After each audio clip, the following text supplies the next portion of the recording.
Why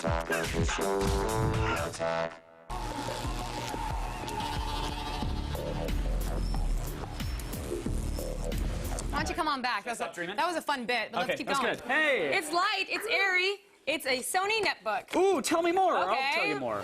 Sony's latest VAIO laptop is also the smallest. It's the W series. This stylish netbook weighs only 2.6 pounds and is 1.2 inches thick, so carrying it around is always easy. And since it has a well-designed keyboard and touchpad, using it is just as simple.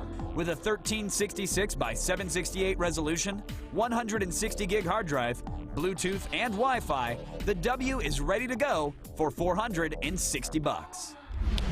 The webcam will shock you to death. So Sony prides themselves on style, and this netbook, no different. Here it is right here. About the same thickness as other netbooks right there, and it doesn't have the battery sticking out of the bottom too much. I have the Toshiba one, but I actually don't mind it because it kind of props my keyboard out. Yeah, but this is like a lovely lady look. Yes. This is very simple. Yes. Yeah. Now, lightweight with a uniform body and matte finish right here, but it is clearly made of plastic. Clearly. When you close it like this, it doesn't feel like that, but with the screen, did you think it feels cheap? I feel That's how I feel about it. Closed, I don't mind the fact that it's made of plastic at all. It actually feels just fine. The moment you open it, this hinge feels a little suspect, and the screen itself feels a little thin. But overall, I'm not mad at it for being plastic. If that helps with the weight, or at least keeping the cost down, then so be it. It's not that flimsy. Now, here's the thing.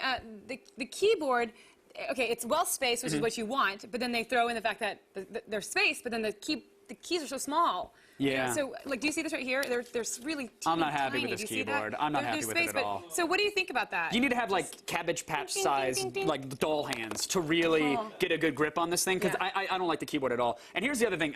First of all, the keys are just too tiny for my taste. The spacing is great, but you got to compensate somehow. And I feel like most people, I think, statistically are right-handed, so a lot of us, think about it, go ahead and air type at home. You probably use your right pinky to hit the old shift key. Well, the left shift key here, totally fine. The right one, oh, they had to shave it down in half to make room for the function key, which no one ever uses. Yeah. But so I don't like that. Wait, but touchpad, let's make you happy. Touchpad is good. No, the touchpad calms me down. That's a soothing sea life song for me. It's large, it's sensitive, the buttons are big. There's no multi-touch. Granted, you don't really need it, but a lot of netbooks are doing it these days. It's the cool thing to do. If you want to be hip and with it, you got to do it. It's like having neon on your car. One thing we should highlight, though, is the screen. It's always cool, thank you. Neon on your car is never cool. If you're thumping ICP, it is. What? Thank you, Street Glow. It's the same size as other 10-inch netbooks, but this screen is LED and backlit, has a larger resolution, so it looks really pretty-like. Now, the specs are practically the same as every other netbook on the market. It's got 1 gig of RAM, an Intel Atom processor. So, did they make it faster than we'd expect, or is it... Nah, not really. That face said no. Not really. That's my no face. Our normal PC Mark 05 test gave us average scores. Loading web pages and word processing, it's not bad, but it's not the best we've seen. But the real test is like boot time to doing something, right? Because with a netbook, you want to get it open, you want to get it up and running, and you want to get out of the Starbucks before they catch you masturbating. So I figure this will take you, it'll take about 52 seconds to start up, run XP, and then get Internet Explorer going, which is just okay. Yeah, especially this, that's really kind of the only thing you want it for, so you... Yeah, you want to get quick in and out, yeah. So it's $460 online, which it's on the expensive side for a netbook right now.